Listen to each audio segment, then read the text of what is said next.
वृंदावन यह भारत के उत्तर प्रदेश के मथुरा जिले का एक ऐतिहासिक शहर है। यह ब्रजभूमि क्षेत्र में स्थित है और हिंदू धर्म में धार्मिक महत्व रखता है क्योंकि भगवान कृष्ण ने अपने बचपन के अधिकांश दिन इसी शहर में बिताए थे। वृंदावन में लगभग 5500 मंदिर हैं जो कृष्ण और उनकी दिव्य पत्नी राधा की पूजा के लिए समर्पित हैं। राधा कृष्ण हिंदू वैष्णव परंपरा में दो अत्यधिक सम्मानित देवताओं देवी राधा और उनके प्रिय कृष्ण के अद्वितीय मिलन का प्रतिनिधित्व करते हैं। हमारे भारतीय इतिहास में इन दो शब्दों को कभी भी अलग अलग नहीं लिया गया है और वृंदावन ने धरती पर राधा और कृष्ण के अवतार में बहुत महत्वपूर्ण भूमिका निभाई है। वृंदावन को हिंदू धर्म की वैष्णववाद परंपरा के लिए एक पवित्र स्थान माना जाता है। वृंदावन के आसपास के अन्य प्रमुख क्षेत्र गोवर्धन, गोकुल, नंदगांव, बरसाना, मथुरा और भांडीरवन हैं। वृंदावन के साथ साथ इन सभी जगहों को राधा और कृष्ण की पूजा का केंद्र माना जाता है। राधा कृष्ण के लाखों भक्त हर साल कई उत्सवों में भाग लेने के लिए वृंदावन और उसके आसपास के क्षेत्रों में आते हैं। वृंदावन में निधिवन है। निधिवन शब्द का अर्थ है तुलसी का वन। यह वृंदावन के पवित्र वन स्थलों में से एक है। यह भारत के उत्तर प्रदेश के मथुरा जिले में स्थित है। निधिवन को हिंदू देवताओं राधा कृष्ण और उनकी गोपियों की लीलाओं को समर्पित सबसे प्रमुख स्थल माना जाता है। यह हरे भरे वृक्षों वाला घना जंगल है। मजे की बात यह है कि पेड़ों की छाल खोखली होती है और जमीन बिल्कुल सूखी होती है, लेकिन पेड़ साल भर हरी पत्तियों से लदा रहता है। सभी पेड़ जमीन की तरफ झुकने की स्थिति में हैं। आम धारणा यह है कि तुलसी के ये पेड़ रात में रासलीला करने के लिए गोपियों में बदल जाते हैं। परिसर में हर तुलसी के पौधे जोड़े में गोपी और कृष्ण की जोड़ी को दर्शाते हुए पाए जाते हैं। भक्तों के बीच यह आम धारणा है कि निधिवन में अभी भी रात के समय राधा और कृष्ण की रासलीला देखी जाती है और इस प्रकार किसी को भी रात में निधिवन के परिसर के अंदर रहने की अनुमति नहीं है। तुलसी के पौधों के अलावा परिसर में रंग महल नामक एक महल है, जहां यह माना जाता है कि रासलीला के बाद राधा कृष्ण अपनी रात बिताते हैं। बंसीचोर राधा नामक एक मंदिर जहां राधा ने कृष्ण की बांसुरी चुराई है, जो स्वामी हरिदास को समर्पित एक मंदिर है। अपनी पूरी भक्ति के साथ बांके बिहारी की मूर्ति प्रकट हुई। रासलीला स्थली जहां रासलीला की जाती है और ललिता कुंड जिसे रासलीला के बीच गोपियों द्वारा पानी मांगे जाने पर स्वयं कृष्ण ने बनाया था। वृंदावन धाम में यमुना नदी शहर से होकर बहती है। यह दिल्ली से 125 किलोमीटर दूर और मथुरा शहर से 15 किलोमीटर दूर स्थित है। ब्रज क्षेत्र में इसके निवासियों द्वारा उपयोग किया जाने वाला सामान्य अभिवादन या अभिवादन राधे राधे है, जो देवी राधा या हरे कृष्ण से जुड़ा है।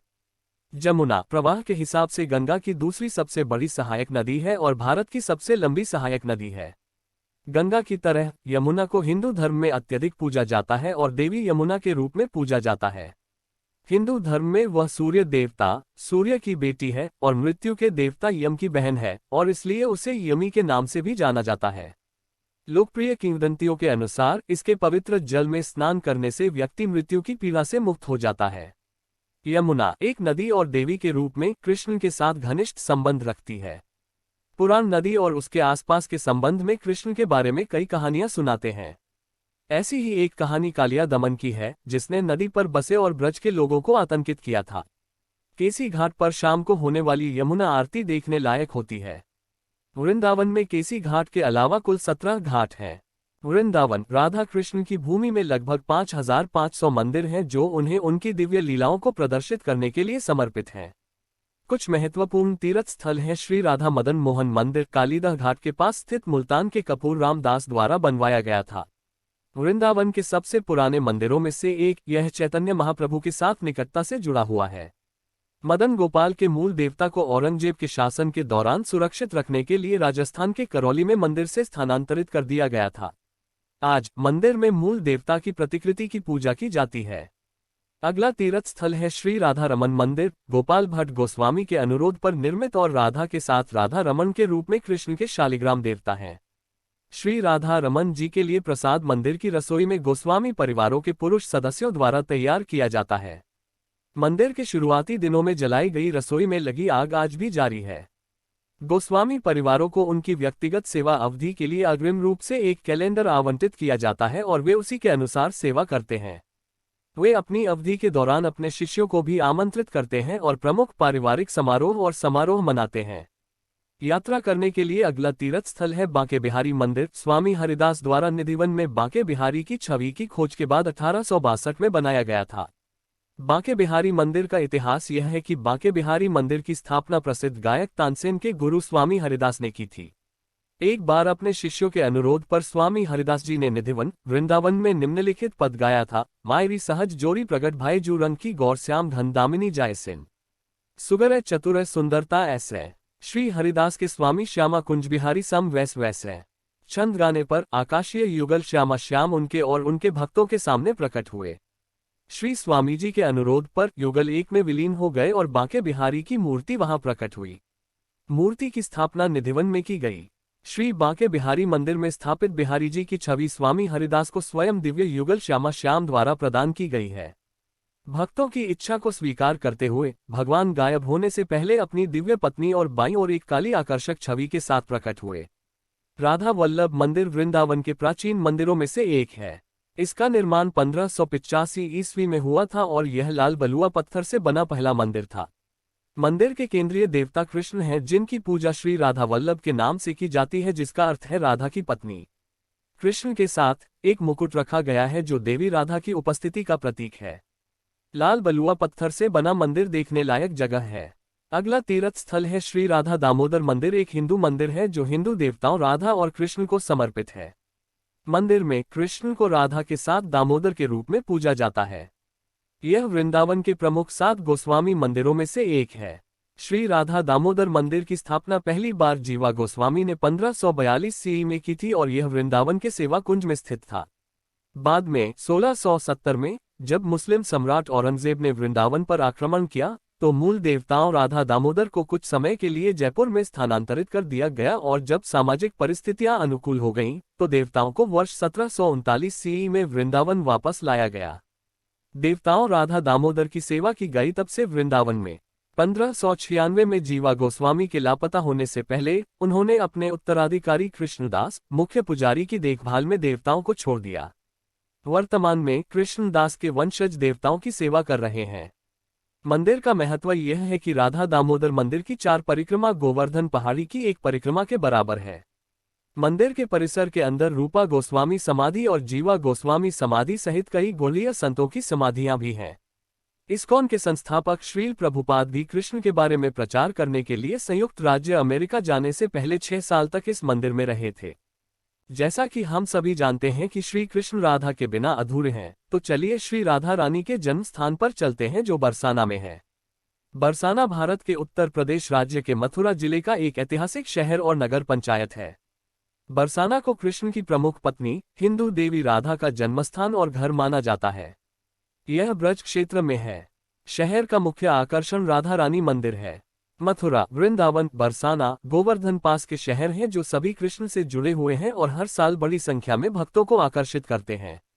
मूल रूप से ब्रह्मस्वरण के रूप में जाना जाने वाला बरसाना रिज की ढलान पर स्थित है। पहाड़ी की 4 प्रमुख चोटियों को देवत्व के प्रतीक के रूप में माना जाता है और लाडली जी मंदिर द्वारा ताज पहनाया जाता है। बरसाना में देखने लायक स्थान है श्रीजी मंदिर। श्रीजी के इस देवता, जिन्हें लाडली लाल के नाम से भी जाना जाता है, मूल रूप से लगभग 5000 साल पहले वज्रनाभ द्वारा स्थापित किए गए थे। इसके बाद मान मंदिर है। यह वह स्थान है जहां राधा नाराज होने पर एकांत में चली जाती थी। कृष्ण को राधा को प्रसन्न करने के लिए विनती करने और रोने के लिए कहा गया था। मंदिर के भीतर एक छोटी सुरंग है जो एक अंधेरे कक्ष की ओर जाती है, जिसके बारे में कहा जाता है कि राधा वहां जाकर बैठती थी। इसके बाद मोर कुटीर है। मोर कुटीर वह स्थान है जहां कृष्ण और राधा ने मोर और मोरनी के रूप में नृत्य किया था।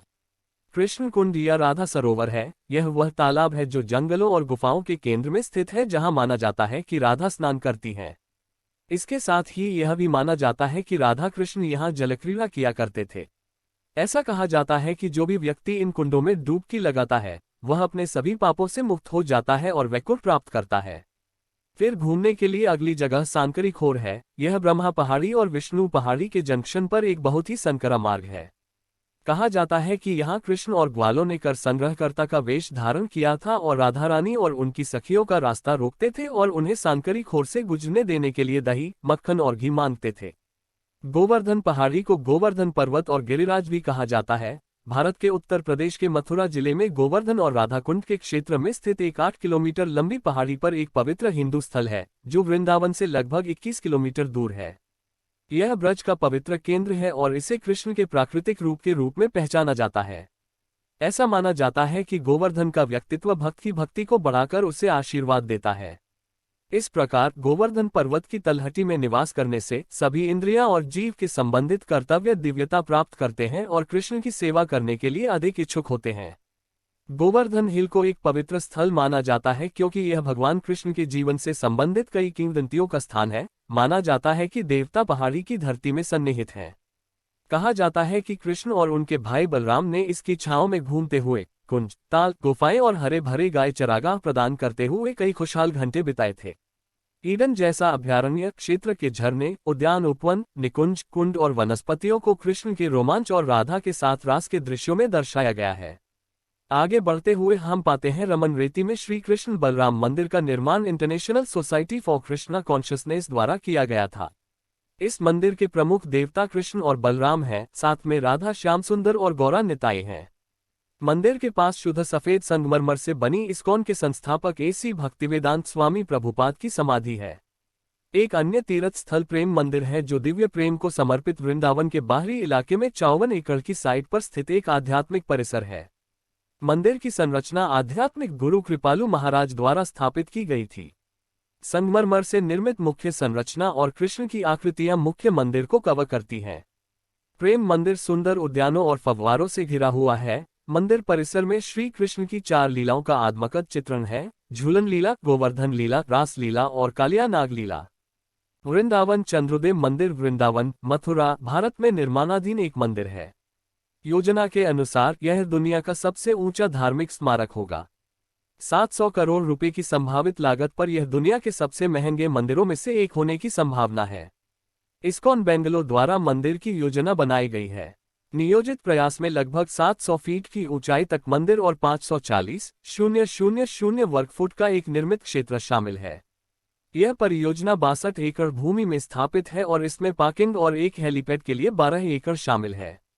मधु पंडित दास ने राष्ट्रपति प्रणब मुखर्जी से मुलाकात की, जहां उन्होंने उन्हें मंदिर बनाने के विचार के बारे में जानकारी दी। मार्च 2014 में उत्तर प्रदेश के मुख्यमंत्री अखिलेश यादव ने इस परियोजना का उद्घाटन किया और 16 नवंबर 2014 को भारत के राष्ट्रपति प्रणब मुखर्जी ने मंदिर की आधारशिला रखी। मंदिर का भवन निर्माणाधीन है। मूल वास्तुशिल्प डिजाइन को 2019 और 2022 से 2 बार बदला गया है। वृंदावन को विधवाओं के शहर के रूप में भी जाना जाता है क्योंकि बड़ी संख्या में विधवाएं अपने पति को खोने के बाद शहर और आसपास के क्षेत्र में चली जाती हैं। अनुमानित 15,000 से 20,000 विधवाएं हैं। विधवाएं पश्चिम बंगाल, असम और ओडिशा राज्यों से आती हैं। कई लोग भजनाश्रमों में भजन गाते हुए समय बिताते हैं। इन वंचित महिलाओं और बच्चों की सहायता के लिए गिल्ड ऑफ सर्विस नामक संस्था का गठन किया गया। सरकार द्वारा तैयार की गई एक सर्वेक्षण रिपोर्ट के अनुसार विधवाओं के लिए सरकार द्वारा चलाए जा रहे कई गृह और विभिन्न गैर सरकारी संगठन। आशा है कि आपको वीडियो और साझा की गई जानकारी पसंद आई होगी। कृपया मेरे चैनल को लाइक, शेयर और सब्सक्राइब करना न भूलें। हम जल्द ही एक नई जगह और वीडियो के साथ मिलेंगे।